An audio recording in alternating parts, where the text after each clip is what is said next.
नमस्कार। आज हम बात कर रहे हैं फ्रांसीसी क्रांति के चौथे चरण की और एक ऐसे व्यक्ति की जिसका नाम इतिहास में गूंजता है, नेपोलियन बोनापार्ट। हाँ, नेपोलियन। हमारे पास जो स्रोत हैं उनके जरिए हम देखेंगे कि कोर्सिका के इस सामान्य परिवार का व्यक्ति फ्रांस के शिखर तक कैसे पहुंचा और फिर उसका पतन कैसे हुआ। बिल्कुल। हाँ, ये दिलचस्प है कि उसका जन्म कोर्सिका में ठीक तब हुआ जब लुई सोल्वे ने फ्रांस ने कोर्सिका को जीता था। अच्छा। उसकी शुरुआती ट्रेनिंग सैन्य स्कूल में हुई, खासकर तोपखाने में। और ये वो समय था जब फ्रांस क्रांति के तीसरे दौर से गुजर रहा था और आर्टिलरी में आप कह सकती हैं नई तकनीकें आ रही थी। इसका उसे बाद में बहुत फायदा मिला। हाँ, एक किस्सा भी है उसके बारे में।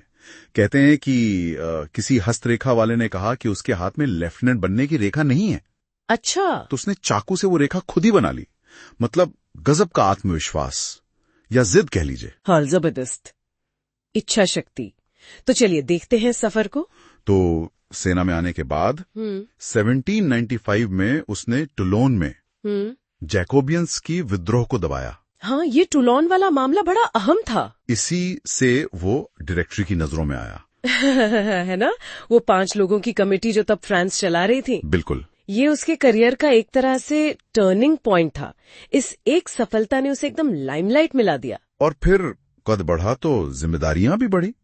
1796 में उसे इटली और ऑस्ट्रिया के खिलाफ सेना का नेतृत्व मिला और उसने कमाल कर दिया। सिर्फ एक साल में 1797 में ऑस्ट्रिया को हराया। कैंपो फॉर्मियो की संधि हुई। हाँ, फ्रांस को काफी फायदा हुआ उससे। और उसने ऑस्ट्रियाई सम्राट की बेटी से शादी भी कर ली। ये भी एक बड़ा कदम था। बहुत बड़ा। इससे उसे यूरोपीय राजघरानों से वैधता मिली और फ्रांस में तो वो हीरो बन ही चुका था। लेकिन डायरेक्टरी वो उसकी बढ़ती लोकप्रियता से कुछ घबराने लगी थी। हाँ, उन्हें डर था कि ये आदमी कहीं ज्यादा ताकतवर न हो जाए, सत्ता हाथ से न निकल जाए, तो उन्होंने उसे दूर भेजने का प्लान बनाया। हाँ, मिस्र भेज दिया। कहने को तो ब्रिटेन को चुनौती देने, उनके व्यापार मार्ग को काटने के लिए। अच्छा। पर असल मकसद शायद यही था कि वो पेरिस की राजनीति से दूर रहे। पर हुआ उल्टा। मिस्र में तो वो हार गया ब्रिटिश कमांडर निल्सन से। हाँ, नौसैनिक लड़ाई में। लेकिन जब वो फ्रांस लौटा तो भी उसका स्वागत हुआ।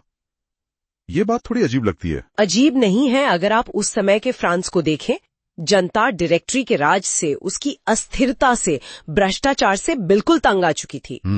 उन्हें नेपोलियन में एक मजबूत नेता दिख रहा था जो देश को संभाल सकता है। और उसने इस मौके को छोड़ा नहीं। 1799 में तख्ता पलट। हाँ, डायरेक्टरी को हटा दिया, चौथा संविधान लागू किया और खुद बन गया प्रथम कौंसिल, पहले 10 साल के लिए। और फिर 1802 में आजीवन कौंसिल। बिल्कुल। और फिर 1804 में सीधा सम्राट। हाँ, और उसका वो कहना कि फ्रांस का ताज गटर में पड़ा था और जनता ने उसे उठाकर पहनाया। बड़ी चालाकी से उसने अपनी महत्वाकांक्षा को जन इच्छा का रूप दिया।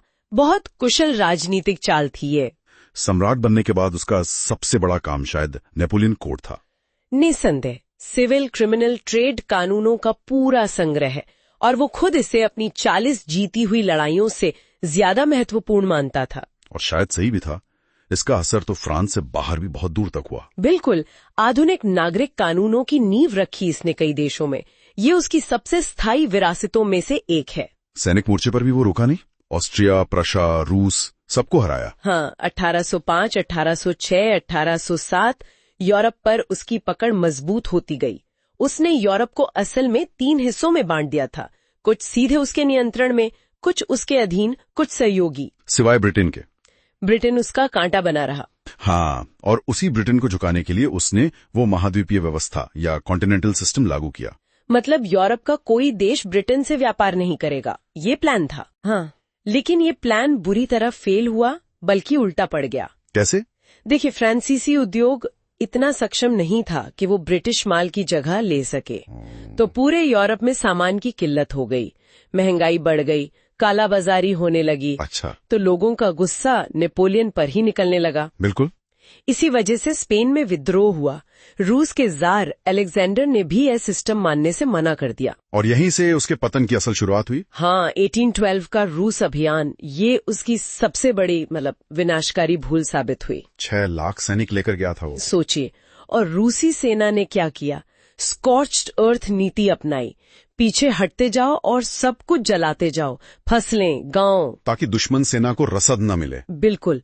और फिर आई रूस की भयानक सर्दी। नेपोलियन की महान सेना लगभग पूरी तरह खत्म हो गई।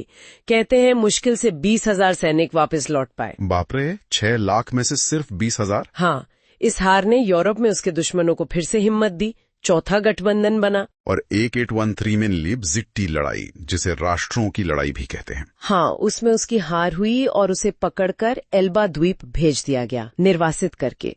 लेकिन नेपोलियन एल्बा में टिकने वाला कहाँ था? वो अपमानजनक लगा उसे, तो 1815 में वो भाग निकला, वापस फ्रांस आ गया।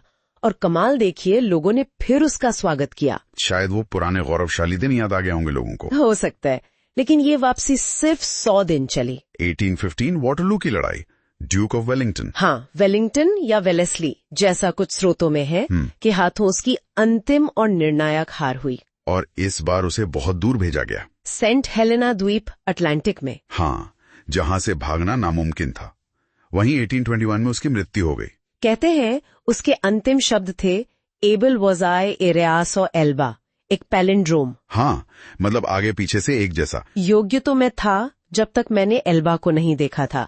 शायद एल्बा से भागने के अपने फैसले पर पछतावा जाहिर कर रहा था। तो इस तरह नेपोलियन युग का अंत हो गया, लेकिन उसका प्रभाव वो खत्म नहीं हुआ। बिल्कुल नहीं। नेपोलियन कोड तो है ही, लेकिन यूरोप में राष्ट्रवाद की भावना को जगाने में भी उसका बड़ा हाथ रहा।